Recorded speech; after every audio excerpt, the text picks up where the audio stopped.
Todd Young Online presents Young Tales. Tales for the young and the young at heart. Today's story, Bulfinch's Mythology, King Arthur and His Knights, Episode 10, Queen Guinevere's Peril. In those golden years of Camelot, when the court still... Wait, what?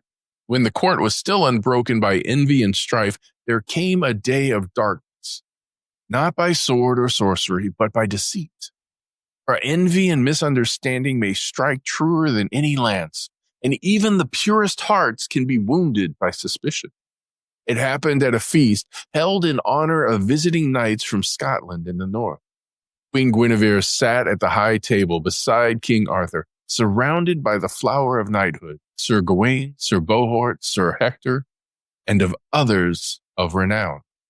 Among the queen's squires was one who bore secret malice towards Sir Gawain. Seeking vengeance, he devised a wicked scheme.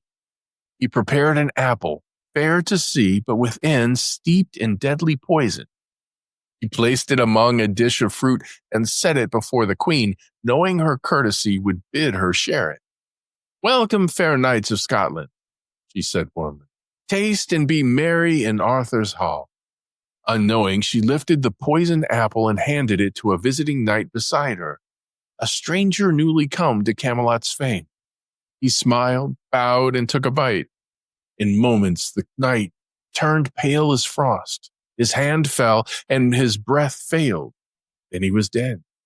Chaos filled the hall. The knights rose in fury, their eyes flashing toward the queen. Sir Mador was furious. "Treason! My brother is slain by your hand, false queen. You shall answer for his death by fire or by the sword." "As God is my witness," Guinevere wept, "I am innocent. I knew nothing of the poison. I meant no harm."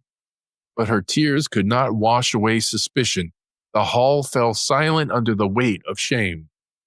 Arthur, heavy with sorrow, "Peace, Sir Mador. Justice shall be done in combat as our law commands.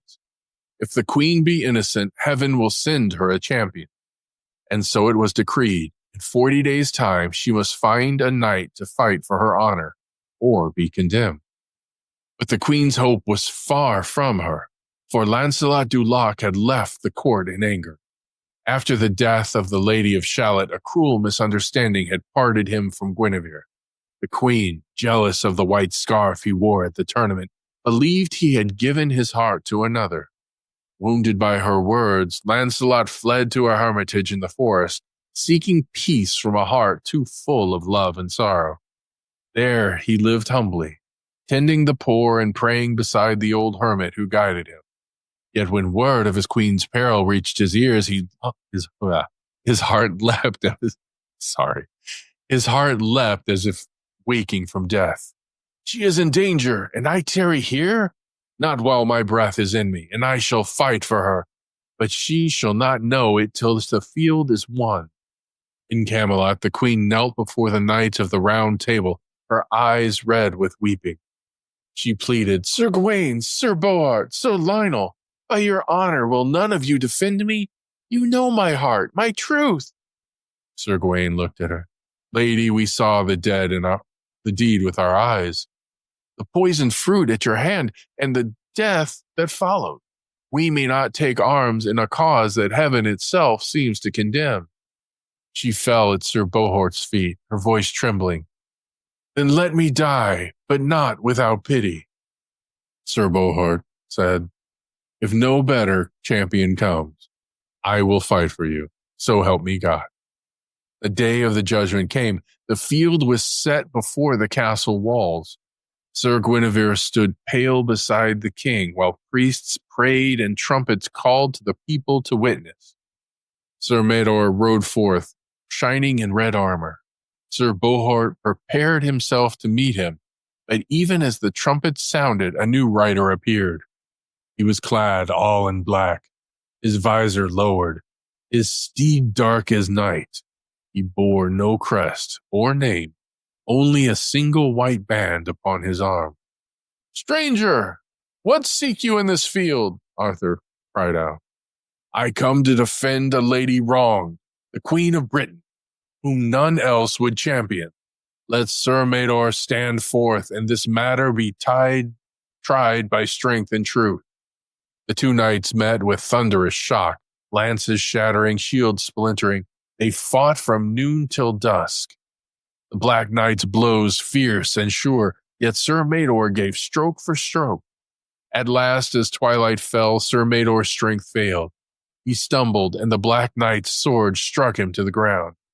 Sir Mador gasped, "Spare me, noble foe, I yield."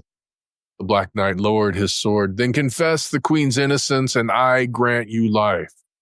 Mador said, "She is guiltless. May heaven judge me if I lie."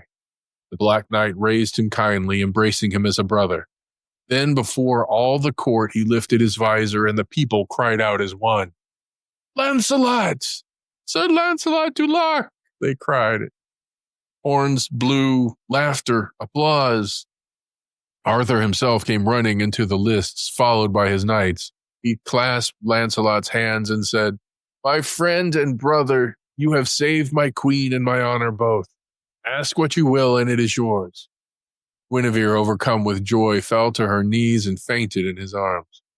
When she awoke, she wept for her folly, knowing now the constancy she had doubted. And all the court rejoiced, for truth had prevailed, and the bond between queen and knight was sealed anew. In the days that followed, the true culprit was discovered, the treacherous squire who had placed the poisoned apple. Racked by guilt, he confessed before all and met the punishment of justice.